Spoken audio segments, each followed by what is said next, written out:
I'm going to let go of the employee who didn't finish high school and bring in a talented college graduate.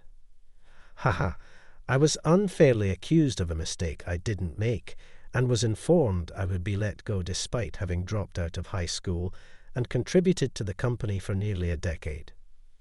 The person, my boss, now replaced by David, wants to put in my place is a favored newcomer who graduated from the same university as David and joined the company last year. David was quite disliked by the employees from the start due to his arrogant attitude, as he was hired as a manager of nepotism, being the brother-in-law of President Thompson.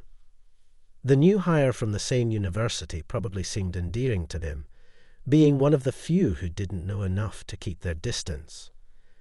But it's unreasonable to think of making him a manager in his second year. Just as I was about to express this, would the underqualified dropout please expedite his departure?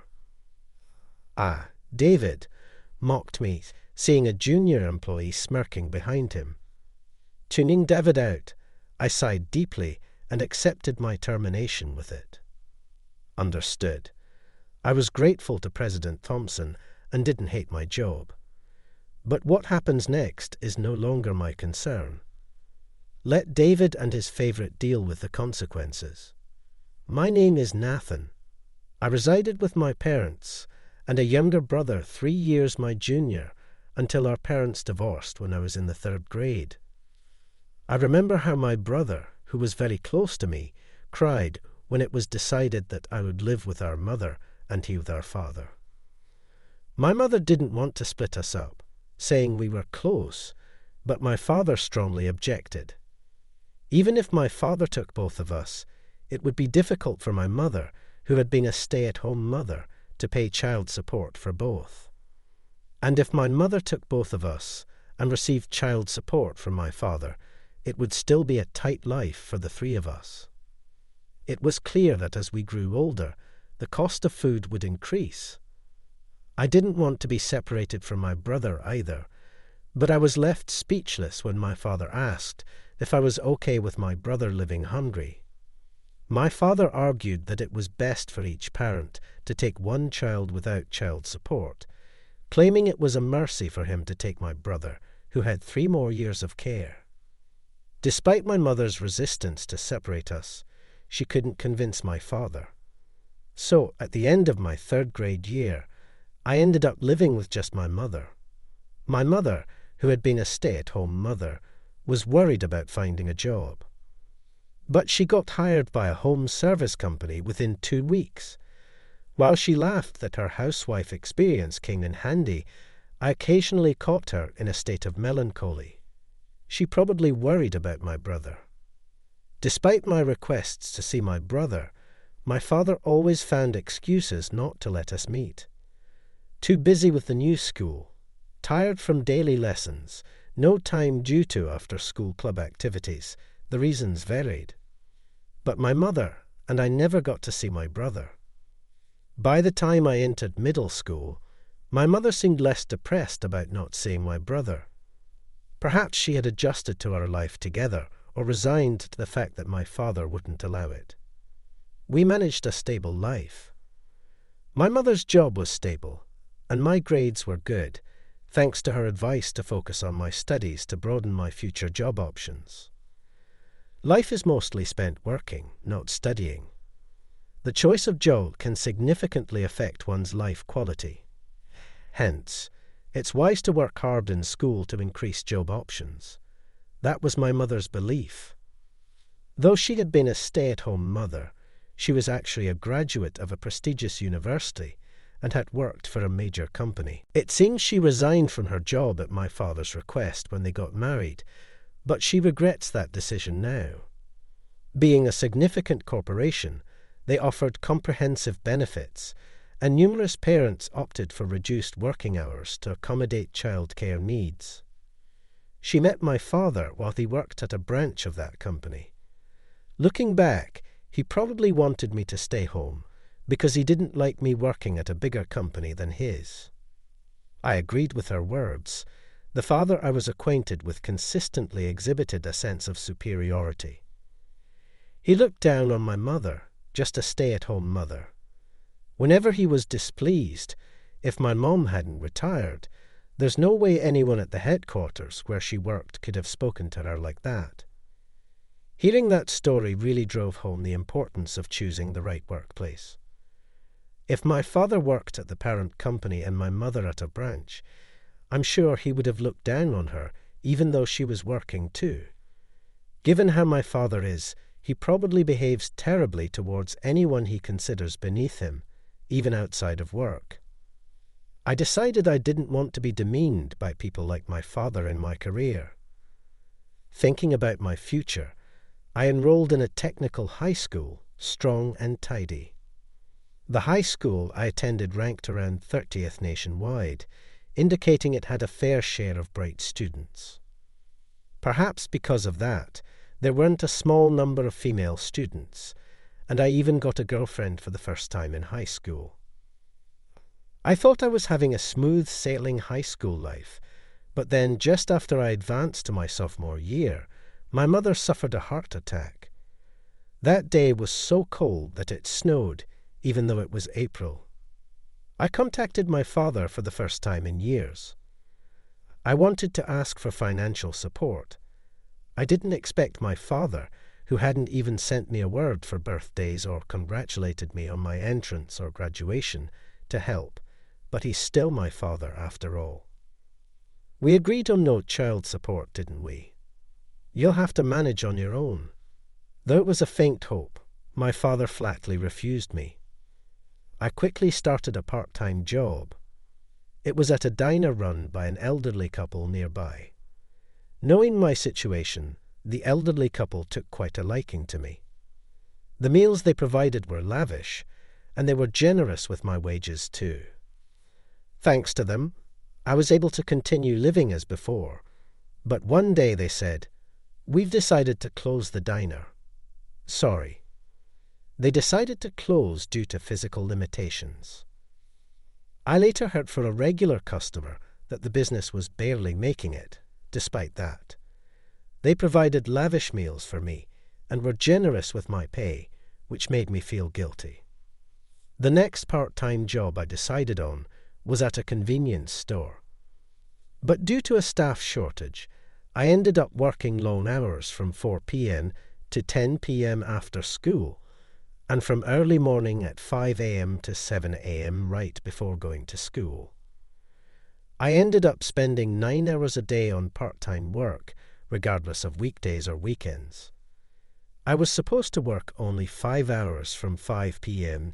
to 10 p.m., but I agreed to help out for a while because they were short-staffed.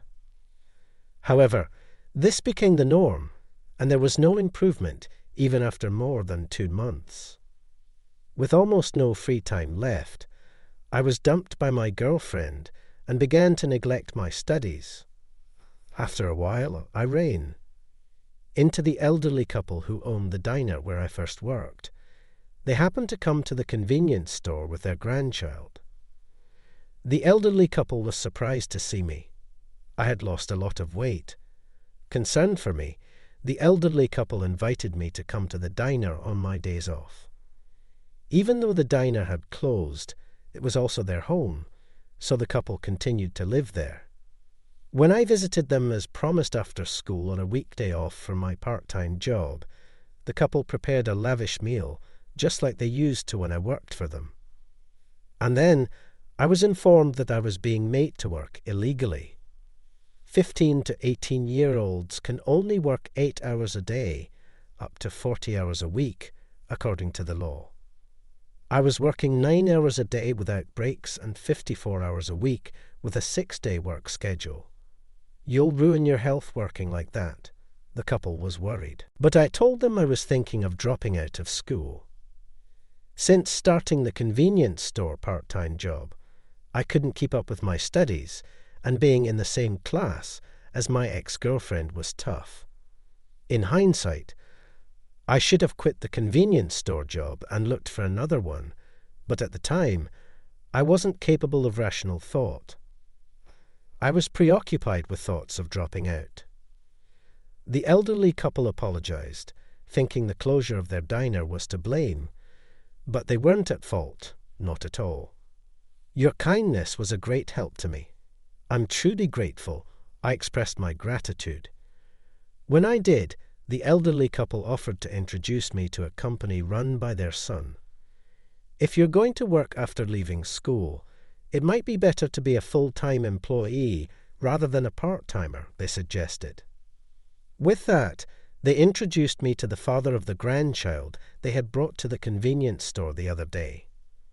This company was a metalworking firm taken over by the elderly couple's son from his uncle to become the president. My studies in school were primarily on my mind, so I knew nothing about metalworking. However, they were willing to hire me as long as I was motivated. I ended up dropping out of high school to work there as a full-time employee, but it was quite challenging since everything was new to me. Whenever it got tough, I would talk to Alex, a former high school classmate. I decided to pretend to be a stranger. While it was a bit lonely not being able to talk as brothers, I thought there was no need to disturb his peace if he had indeed forgotten. Michael, a graduate of the same university as David, was particularly favored by him. He was often invited out for drinks and seemed to be trusted with significant projects. However, Michael didn't seem to be very capable at his job, often making mistakes. Some of the work David dumped on me included tasks assigned to Michael, which I inadvertently discovered. I silently corrected and submitted the work, but that was a mistake. Michael, unaware of his mistakes, continued submitting documents without realizing. David, looking down on me, started to think it was okay to blame his mistakes on me. While it was still manageable, when the errors were caught internally, Michael eventually made a mistake in a major project that inconvenienced our clients. Thinking he could pin the blame on me, whom David looked down upon, Michael claimed the work was mine. I wasn't even informed about the tasks Michael was handling. Blaming me for the mistake was absurd, yet David, fearing he would be held responsible, mockingly said, "I'll fire the bottom-dwelling junior high grad and replace him with a superior college grad." Haha, I was promoted to manager in an unusual move.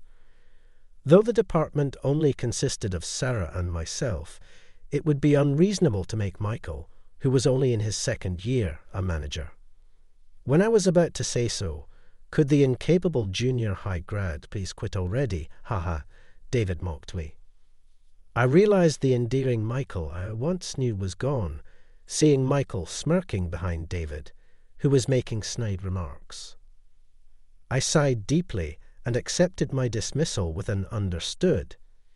Sarah tried to intervene, but David wouldn't listen. "Are you going to use your father's power against me?" Sarah disliked being viewed through the lens of being President Thompson's daughter. She always cared about not dishonoring her respected father. Probably thinking Sarah would stay silent if accused of using her father's power, David continued, but Sarah didn't stay silent. She explained that firing me now would cause more trouble for the company, making it a matter beyond using power. Still, David ignored her words and ordered me to leave immediately. I was grateful to President Thompson and didn't dislike my job, but what happened next was no longer my concern. Let David and his accomplice bear the responsibility. A month later, I was employed at Alex's company. After being dismissed, I immediately contacted Alex and started working for him. It was a small company with only 10 employees, but its annual sales exceeded $5 million. Most of that was from patent profits.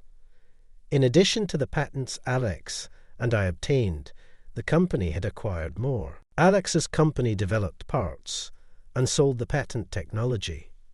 During a meeting to plan the next part development, I received a call from Michael. Of course, I didn't answer during the meeting, but the calls kept coming. "Who's calling? Isn't it an emergency?" Alex asked with concern.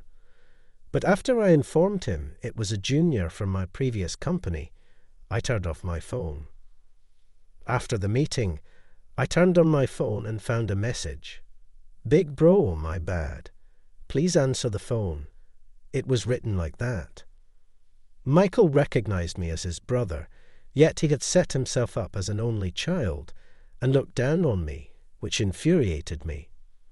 The reason Michael, who was once so honest and kind, had come to look down on others could only be attributed to our father's upbringing after divorcing our mother and taking Michael with him.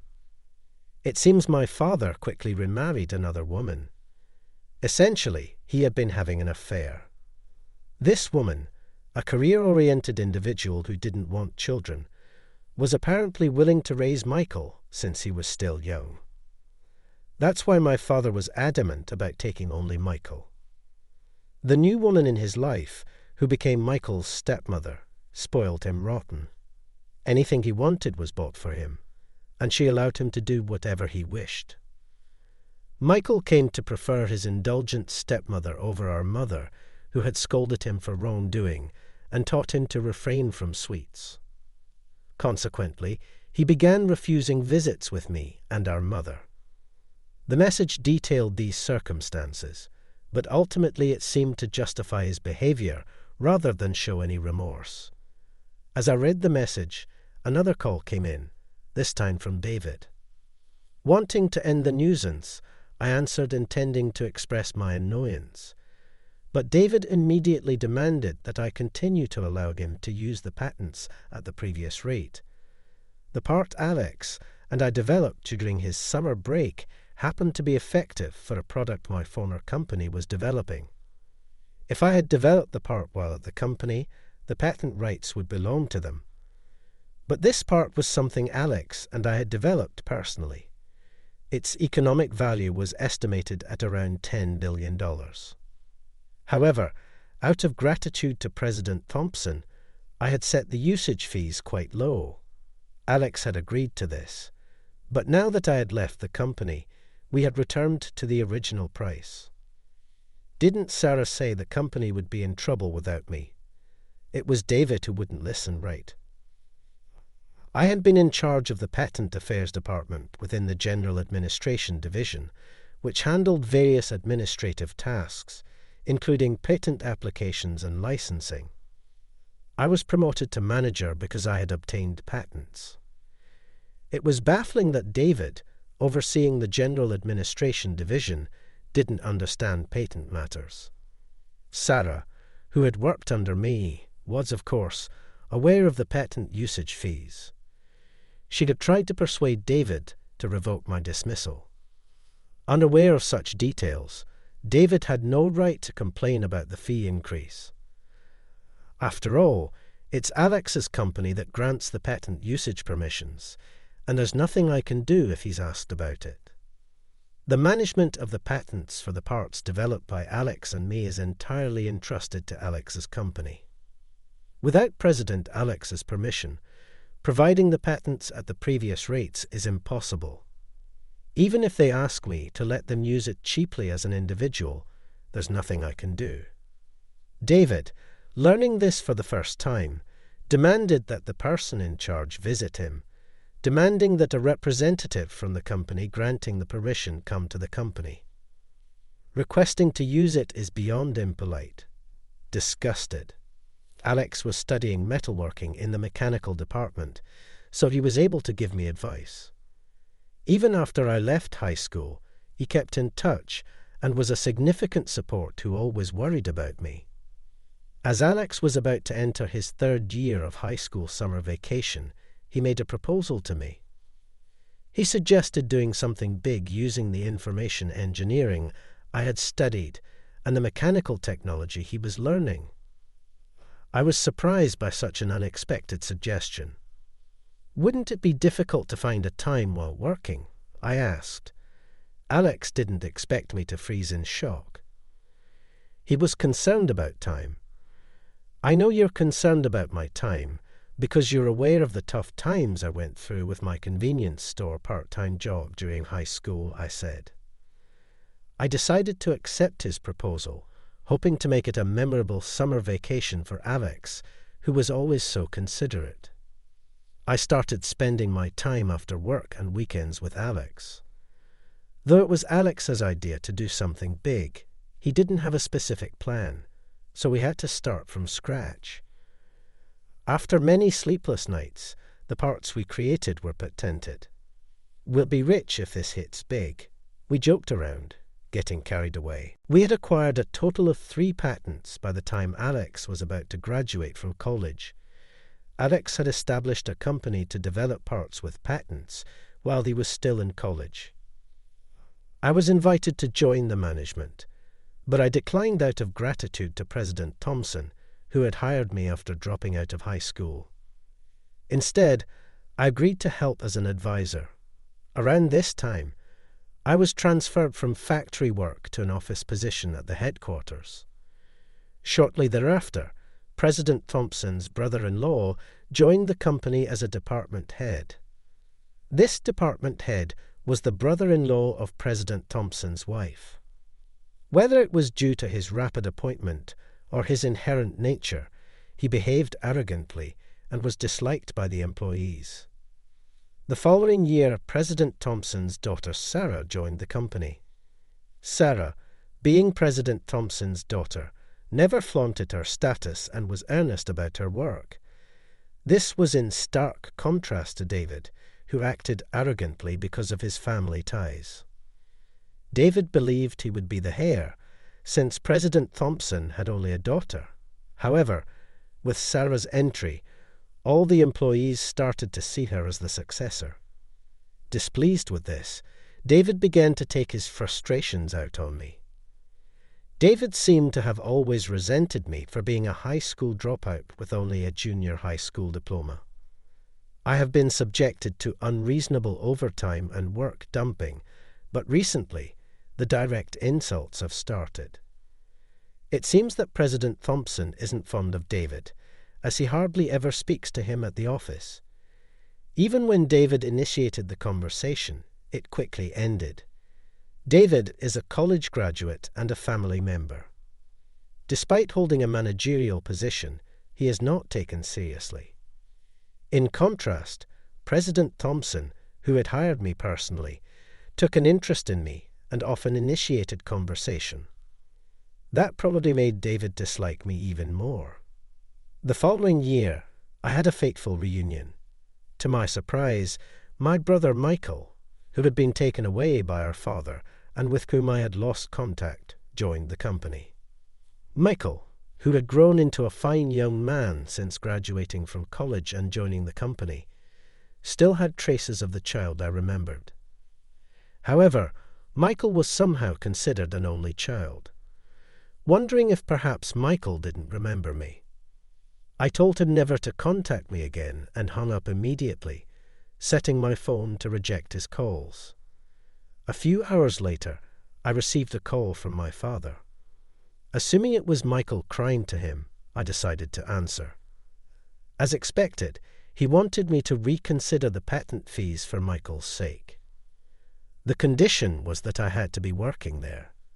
"You'll have to figure it out on your own," I retorted, echoing the words my father had said when my mother fell. My father began to complain about my disrespectful tone, likely not realizing he was repeating his own words when mother fell. "Those were the words you said to me, remember?" At a loss for words, my father stumbled over his response, and then he made an unbelievable suggestion.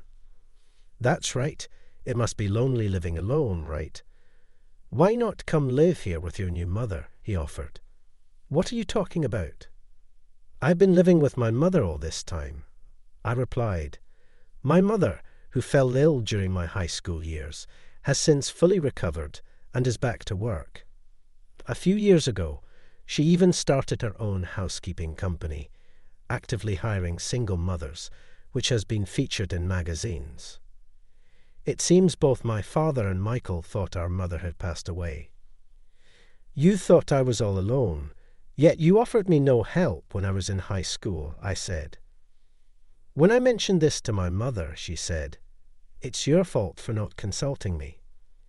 Until Michael joined the company as my junior, my mother didn't know I had dropped out of high school.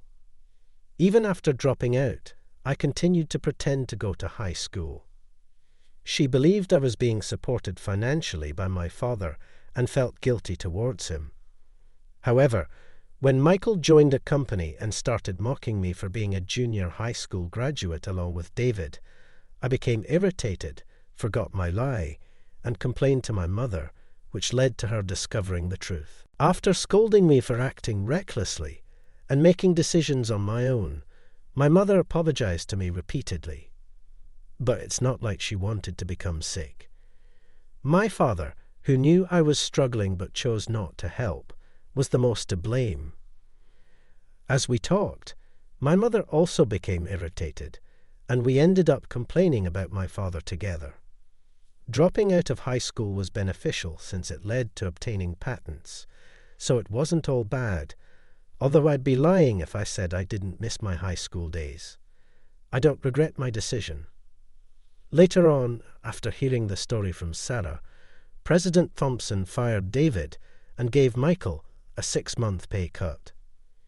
It seems President Thompson never had a high opinion of David to begin with.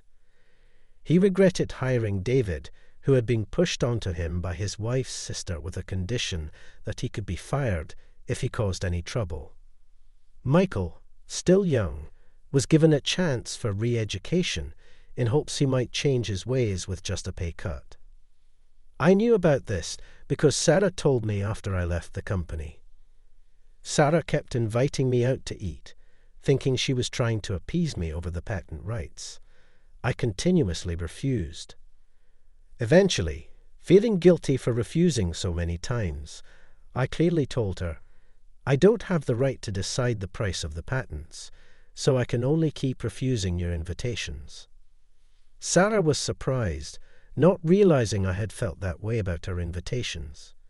She had no such intentions and simply didn't want to become distant from me. She truly just wanted to have a meal with me. Since the patent issue wasn't involved, going out to eat wasn't a problem. Sarah and I started going out for meals frequently, and she eventually confessed her feelings to me.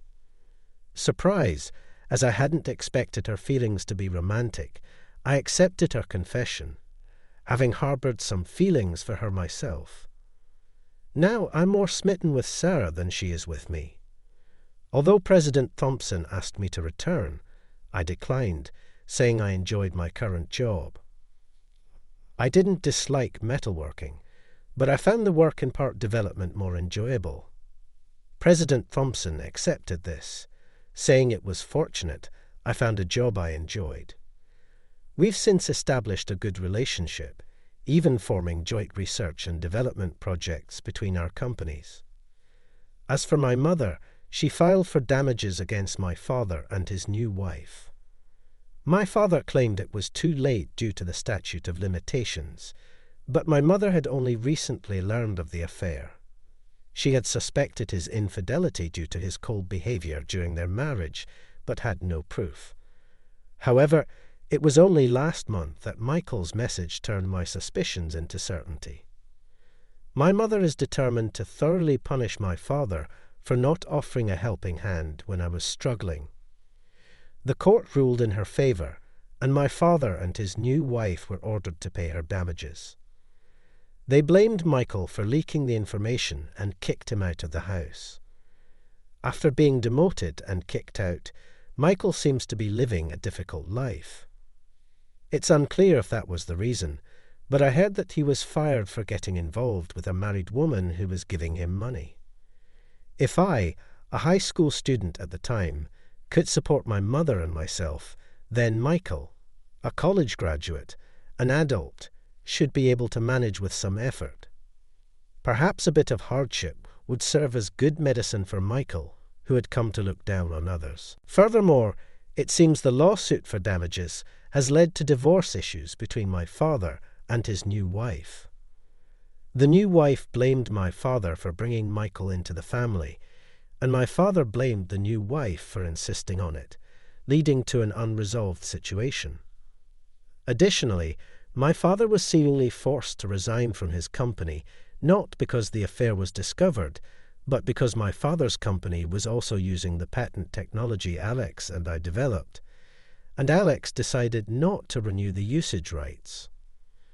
Knowing how hard I struggled during high school, Alex was even angrier with my father than I was. Alex's anger might also stem from being raised by his grandparents. Alex lived with his single mother until middle school, but was sent to live with his grandparents when he entered high school because his mother's new husband refused to take him in. Since then, his mother left everything to the grandparents and lost contact, not even providing child support. Fortunately, Alex's grandparents were reasonably well off, allowing him to graduate from college. But he felt guilty for the trouble he caused them, hoping to repay them by making money through development. Alex proposed we undertake a significant project. When I heard this, I understood why he had been so eager to do something big yet had no specific plan in mind. Alex despises those who fail to fulfill their parental responsibilities. He gets irritated even hearing news stories about children being victimized. So it's no wonder he's even more upset about someone close to him. We developed it with the hope that it would be used for the good of others, and I don't want it used by someone who won't even help his own son, Alex declared, refusing to renew the contract as long as my father was involved with the company. This led to my father being pushed to resign. Initially, my father refused to resign over a past affair, but the cold treatment from those around him became unbearable, and he left. People had perceived my father as a loving husband and doting father, but once they learned the reason for the non-renewal of the patent rights, they felt deceived by him. It seems my father had been introducing his new wife while still married to my mother. Everyone was surprised to suddenly learn he had a son entering elementary school, but assumed the boy had simply never come up in conversation. Discovering that the woman he introduced as his wife was actually his affair partner, and despite seeming to adore his son, he hadn't helped me, his eldest, must have felt like a betrayal. My father lashed out, saying, "You're the ones who assumed everything was ideal." Well, I can understand my father's feelings to some extent. Adultery is generally unacceptable, and providing for one's children is a basic responsibility. Facing cold stares was a consequence of his own actions. After resigning, my father once stormed into Alex's company, complaining that it was unfair to terminate the contract over personal issues. Indeed, personal feelings were involved, but legally there was no issue since the rights were still acknowledged, just not renewed. Alex refuted my father's arguments, and he left dejectedly. Later, President Miller of the company my father worked for came to plead for the continuation of the patent rights contract. "We'll accept the renewal if you're willing to pay a higher price." The original contract was made when the technology was new and its demand uncertain, so the usage fee was quite low.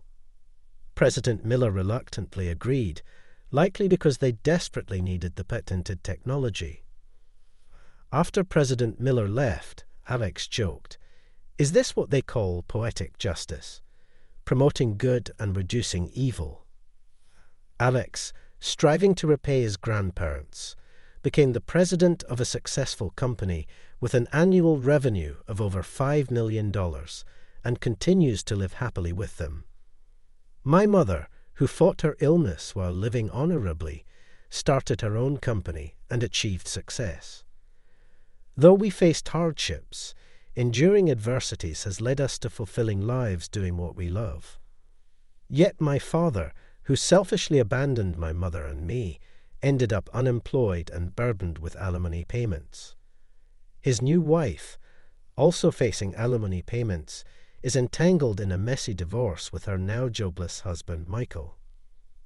Perhaps influenced by being taken by my father, Michael suffered due to his arrogance and condescending attitude towards others. Both David and Michael lost their jobs in the end. Those who demean others seem unable to find happiness. Perhaps this really is a case of poetic justice, as Alex said.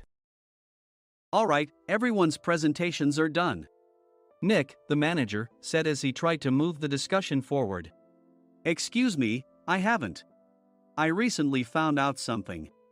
Nick interrupted me and began to speak. There's apparently someone in this department who didn't graduate high school and is just a part-timer. Meetings should be for employees only. Absolutely right. His lackey, Mike, of course, agreed with Nick. I'm leaving. After leaving the meeting room, I started to shut down my computer. I noticed that an email had arrived, not in my personal inbox, but in the company's shared email. Thinking, there's no point in speaking up, no one will listen, I went home quietly. The next day, I heard a commotion from Nick's desk. He was staring at his computer screen, his face pale. Nick! Is something wrong? Mike looked at the screen with him. And he turned even paler than Nick. Why is he so angry? Knowing the reason for Mike's distress, I thought to myself, serves them right. My name is Adam. My mother passed away when I was in the 9th grade, and I was raised by my father. Well, you could hardly call it being raised. After my mother passed, my father changed. He drowned his sorrows in alcohol, and though he still went to work, he squandered our living expenses on horse racing. Because of that, I had to start working part-time as soon as I entered high school. Every month, I went to the convenience store with bills in hand that couldn't be auto-deducted from my father's account. Even though I endured it because I didn't want to be alone, I reached my limit in my second year of high school and dropped out. I found a live-in job at a distant inn. Thank you for everything. The day I left home, my father, still staring at the TV, spoke. Take care. That was our last conversation. Back then, 18 wasn't the age of majority, so I needed my father's permission to work, and I couldn't hide my place of employment. Yet, my father never visited me even once. I kept working just to survive, and before I knew it, I was 42. Years of hard work paid off, and I was transferred to the headquarters. I was thrilled to be recognized by the company, as I thought I'd be working in the field until retirement due to my lack of formal education. Listen up. Our work can change the future of our employees. Don't drag us down. On my first day after the transfer, Nick, dressed in an expensive suit, spoke sternly. There was a reason for this. Our inn was located in a prominent tourist destination, known so well that everyone in the state could sing its commercial jingle. At its peak, we had 5 locations within the state. But that was long ago. Due to financial difficulties and aging facilities, only the place where I had worked for many years and the original establishment remained. I was prepared to lose my job anytime, but now there was a glimmer of hope. With the rise of social media, the tourist area where the inn was located started gaining attention again. Depending on how hard the sales department, where I was transferred, worked, we could either thrive or be forced to give up this prime location to the new hotel chains continuously popping up. For Nick, who had switched careers from another industry to strengthen our sales, this was a battle he couldn't afford to lose. I understood why he had to be strict. I will do my best.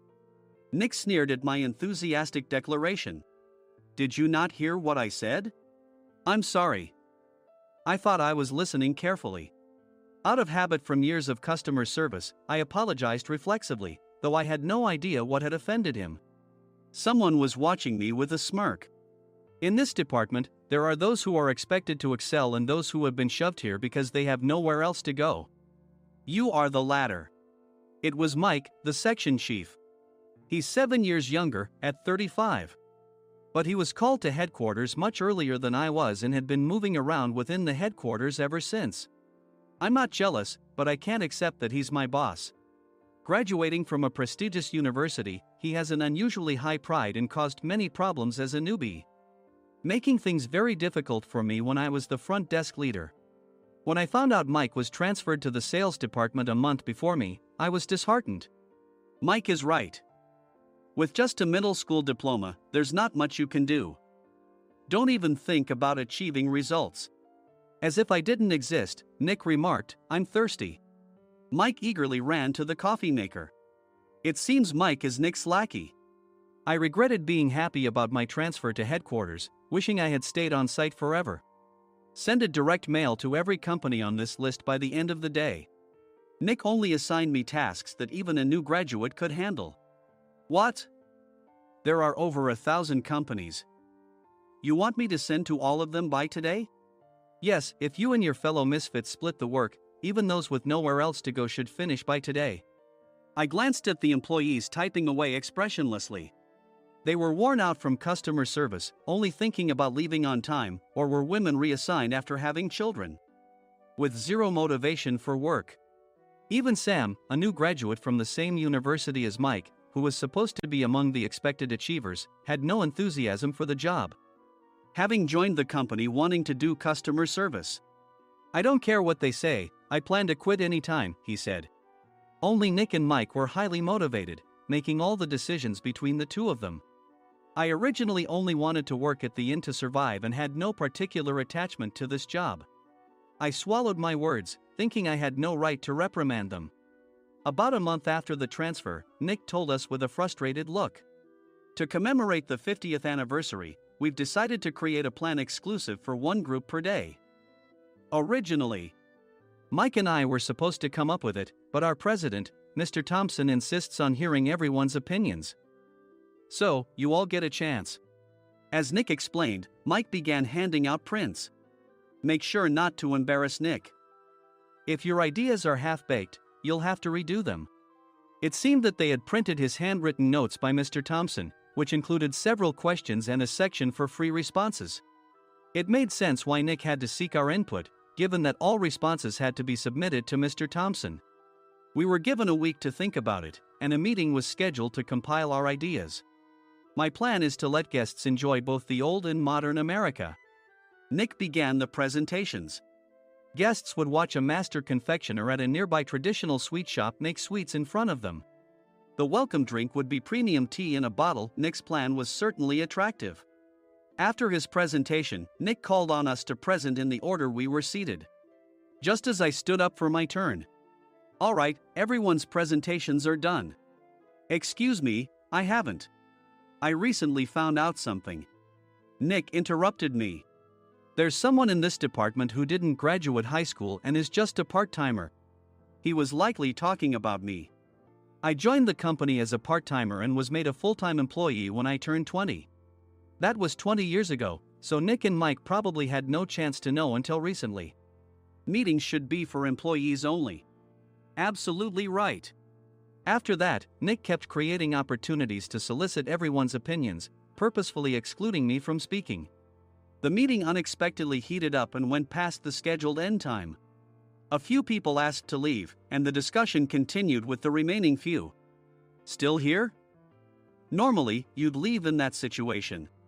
Though I had no attachment to the job initially, hearing kind words from customers made me want to make them happier. For someone like me, with nowhere to go, the inn was my home and customer service was my life. I felt pathetic about my current self. I'm leaving. I left the conference room and started shutting down my computer. I noticed an email had arrived, not in my personal inbox, but in the company's shared email. Thinking no one would listen to what I had to say anyway, I quietly went home. The next day, while preparing the DM as instructed, I heard a commotion from Nick's desk. In his haste to stand up, he hit his knee on the desk. He stared at his computer screen, his face pale. Nick! What's wrong? Mike, thinking he should be the first to rush over, approached Nick while still wearing his coat. He peered at the screen with Nick. And he turned even paler than Nick. Why is he so angry? Who is responsible for this company? Nick, more irritated than ever, asked, and Mike answered without checking. Probably Sam. Sam wasn't there because he was attending a morning training session for new hires. Nick gave up on getting angry and returned his gaze to the screen. They were looking at an email that arrived right after the end of the working day yesterday. Apparently, no one, including me, had checked it before leaving. The email was from a large company that used us for their annual employee trips. The president and executives of that company also frequently used our services personally. President of the company, Mr. Mason himself, had declared that neither he nor his company would ever use our services again. Well, some companies cancel their employee trips or stop using our services due to financial struggles. Let's just move on. Mike kept wiping the sweat from his forehead with a handkerchief. Knowing why Mike was so agitated, I quietly watched their interaction. Do you know how much revenue we get from that company? We can find other guests to fill the rooms, but we'll lose the banquet costs, gift shop revenue, rental car fees, and more. Moreover, the gifts were supposed to be prepared by the traditional confectionery shop involved in Nick's proposed plan. If it's known that we incurred such a huge loss at this critical time, Nick's position in the company would be jeopardized. Nick took a deep breath, seemingly trying to calm himself. All right, Mike. Go to New York right now and apologize to Mr. Mason. What? You're coming with me, right? I have urgent work to do. I trust you, which is why I'm entrusting this to you. Please. Mike, believing Nick's sincerity, agreed with a determined look on his face, saying, yes. That's Nick for you. Even if Mike went to apologize, Nick would shift all the blame onto him if the client didn't change their mind. Well, it was Mike's fault to begin with, so it served him right. About 3 hours later, Sam answered a call from somewhere and repeatedly apologized, saying, I'm very sorry. Everyone watched to see what was happening. After ending the call, he informed Nick with a weary tone. When Mike arrived at the client's company, he only made things worse, further infuriating Mr. Mason. He was demanding, get his boss here immediately. It was no wonder Sam was exhausted, dealing with such a call right after returning from training. What is that idiot doing? All right, Adam, you're coming with me. If sacrificing Mike didn't work, then I must be next. Normally, I'd want to refuse at all costs, but I saw an opportunity in this situation. If I can be of assistance, I'd be happy to join you. I immediately followed Nick, and we flew to New York. When we introduced ourselves at the reception, it became clear how serious the situation was, as the receptionist personally escorted us to the president's office. Angry voices leaked through the door, making both Nick and me uneasy. Excuse me. I'm Nick, the supervisor. I understand my subordinate has caused you trouble, and I deeply apologize. Nick, with his experience in the corporate world, knew enough to offer an apology before excuses. However, his customer service skills left much to be desired. I sighed as I saw Mike trembling like a small dog in the corner of the room. What kind of training are you giving your subordinates? Mr. Mason glared at Nick with a red face. The intensity of his gaze made even Nick take a step back. Regrettably, I joined this company only 2 years ago and was unaware of Mike's issues. I should have identified his shortcomings sooner. Indeed. I should have realized sooner. No sensible person would come to apologize and then give a lengthy presentation on the drawbacks of not using their in. Nick froze, his mouth slightly open. Suspecting the worst, I picked up the documents that had fallen to the floor. It seemed Mike hastily prepared these documents on the plane, listing the disadvantages. Disadvantage 1: if you change the venue for the company trip, employees might suspect it's for cost-cutting reasons, leading to a negative impression. Reading it aloud half-jokingly, Nick snatched the papers from my hand and checked the contents with a furious expression. Among the stack of documents was a receipt from a nearby convenience store's copy machine. I felt a pang of dread, hoping he hadn't shown the receipt as well. What do you think he said when I asked what kind of nerve he had to do this? I'm very sorry. Faced with the dire situation, Nick must have thought there was nothing left to do but apologize. In a voice smaller than I'd ever heard from him, he uttered words of apology. He said, I'm a Harvard graduate. I don't believe I said anything wrong. Mike, what have you done? Forgetting his plan to pin the blame on Mike, Nick yelled loudly, even in front of Mr. Mason. I didn't do anything wrong. You're still saying that? Look at him. Mike pointed at me with a shaking hand. I was assigned to headquarters in my 20s and now I'm a section chief. This guy only made it to headquarters at 42. Everything I've done proves I was right. So why are we losing the contract? Having said his piece, Mike collapsed to the floor. Of course. You were sent there because you had nowhere else to go. Mike never expected to hear such words from someone he looked down upon. He lunged at me, and Nick hurriedly stepped in to stop him. Mr. Thompson told me Mike is a quick thinker, and to take good care of him. There's no way he was pushed aside. Don't make things worse here. He didn't say quick thinker, he said only quick-witted, didn't he? I don't remember that part. I recalled the many troubles Mike caused when he was a newbie. When Mike was on the front line, his pride was so high that he never apologized to customers. Customer service, especially in our job, doesn't work alone. It brings both good and bad situations. If the front staff or housekeepers made mistakes, or the cleaning company didn't properly clean a room, one had to apologize to the customers regardless of personal fault. Mike, in such situations, would never apologize, insisting he wasn't at fault. This often angered customers, and as the front desk leader, I frequently had to apologize on his behalf. He caused complaints and disrupted operations, which is why he was quickly moved to headquarters. In departments where he didn't interact directly with customers, his quick thinking was beneficial and things went well. But it seemed his flaws were starting to show. Corporate reservations are supposed to be entered into the system by the sales representative. But a quick check yesterday revealed that more than 10 items were missing from the client's reservation. The handover document clearly stated what needed to be prepared. Why didn't you enter it into the system? Why do we have to give them special treatment? Filling rooms near the banquet hall, setting up all the food in advance. Specifying the brand of wine, they're too demanding. No wonder he always angered customers, I thought, feeling a headache coming on. Grouping them in rooms near the banquet hall is for our benefit too. It makes it easier for the staff to set up beds and serve breakfast since everyone's schedule is synchronized. As for the other requests, Mr. Mason suggested them to lighten our load. I didn't know that. Nick finally seemed to realize that Mike was the one who had angered the client. What did you say to them? I just told them we wouldn't give them special treatment anymore. We shouldn't waste effort on things that don't bring in money. I was utterly exasperated at his lack of understanding of customer service. Of course, we shouldn't comply with unreasonable demands. But carrying over successful practices from past stays makes customers feel remembered and enhances their experience. Good memories encourage repeat visits. That's part of our job. I looked down at Mike, who was sitting on the floor. In our job, nothing is a waste. Mr. Thompson likely moved you to the sales department, hoping you'd finally understand this. How do you think he feels now that you failed to meet his expectations? Mike, tears in his eyes, fled the president's office. I was amazed he still hadn't apologized. You have it tough, Adam.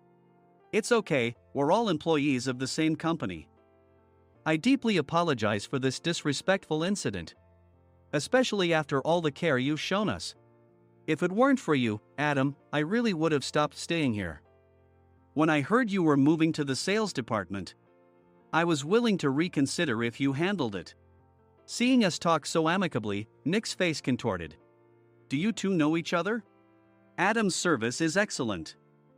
I always requested him specifically. Normally, we don't accept specific staff requests, but we made an exception for Mr. Mason, adjusting my shifts accordingly. He had personally stayed at our hotel just before my transfer, and during casual conversation, I mentioned, I'm moving to the sales department soon. If I hadn't told him then, things could have been much worse. Please continue to take care of us. I look forward to it. On the return flight, Nick awkwardly offered me a can of beer. It's still working hours. Of course, I had no intention of forgiving him for a single beer. Nick might try to pin everything on Mike and avoid any consequences. While pondering this, a startling fact came to light. Nick, the tea bottles for the plan have arrived. I handed Nick a bottle labeled with our inn's name. They look good. What are you talking about? These are plastic bottles. I had assumed we would use the trendy, high-end bottling tea. But what arrived were ordinary plastic bottles of tea with customized labels. The only unique aspect was the label, which had the inn's name, making it look customized. Upon further investigation, I discovered that a substantial amount of money was set to be paid to the tea company. It was priced like bottling tea. Does this plastic bottle really cost $100 each? The tea inside is specially blended for us. The extra cost is for that. Wouldn't it be better to use another tea company? Or is there a specific reason we must use this one? As Nick continued to make excuses, I showed him a printed email. I informed the tea company's president, Mr. Mitchell, that we discovered irregular payments and he confessed. He said you two were high school classmates and planned to split the extra money. That idiot. Why did he confess? That's not important. You should worry about yourself, this could turn into a police matter. Opening the bottle cap, I suggested. How about calming down with this tea? It supposedly has a relaxing effect. Nick drank the tea frantically. In the following days, decisions were made about their fates. Mike was reassigned to the General Affairs Department, with no chance of transfer or promotion, as per Mr. Thompson's orders. As for Nick, since the payment to the tea company hadn't yet been made, he narrowly avoided legal trouble.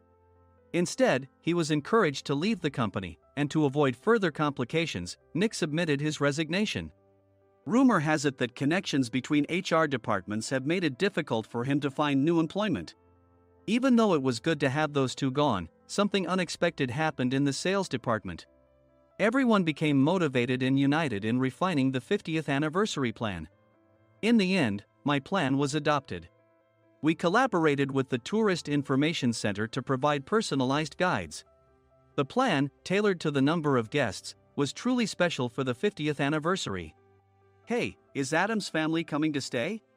I immediately booked that special plan for my family. Sam noticed it on the reservation list and quickly picked up on it. Yes, I'm inviting my father. That's great. I might invite my parents too. I lacked the courage to face my father just as Adam. But here, with the confidence Mr. Mason praised, I felt ready. The 50th anniversary plan was a perfect opportunity to reconnect with my father. I hoped to bring back the days when we could laugh together as we once did.